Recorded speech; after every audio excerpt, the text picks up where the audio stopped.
Well,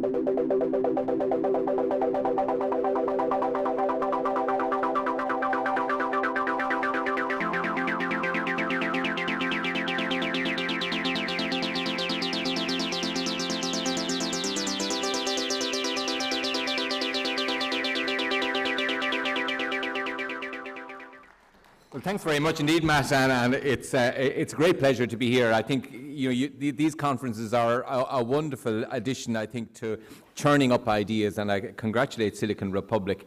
I mean, I don't need to tell this audience that Ireland is going through a very difficult and challenging transition.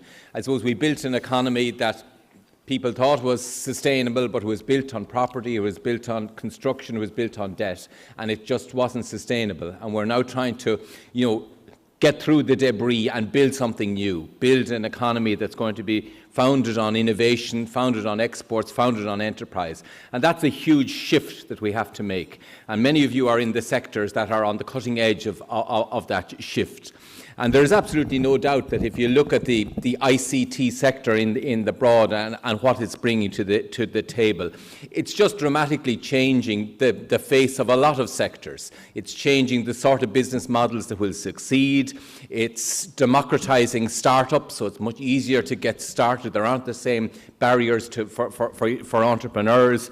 It's compressing the world market so that it's much easier to go global. It's changing the way technologies apply, the sort of things we consume, how we consume them. It is a dramatic impact on virtually every sector right across the economy.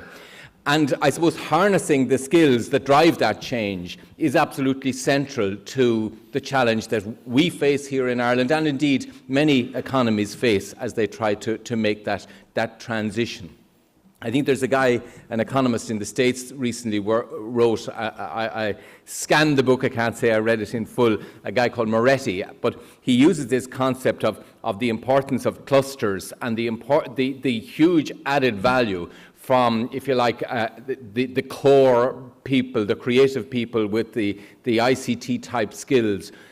He came up with a ratio of for every one such person, there's 5 jobs created elsewhere in the economy. So that, that tells you in sort of number terms what all of us know, that there is a creative core that is driving change right across many sectors, and that the impact on our economy can be profound if we position ourselves correctly to exploit that.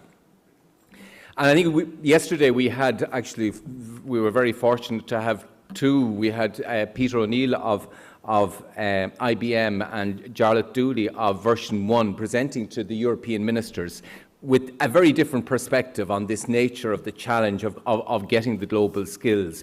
And I think it was interesting to see, if you like, the different perspective from, if you like, the global giant and the small, well, not a small, but the startup, the hungry, ambitious dreamer who's creating something starting from their kitchen and trying to build out the skills.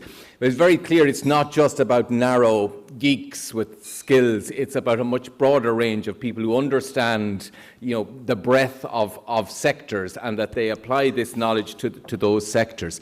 So this challenge of filling the skill gap it is broad and deep, as well as sort of very narrow around built particular skills. And the capacity of this country to create those clusters that really are creative is at the heart of it. I think yesterday we also, went through, which is probably data fairly familiar to you, the prospective gap in the skills at EU level of 700,000 people in the ICT practitioners.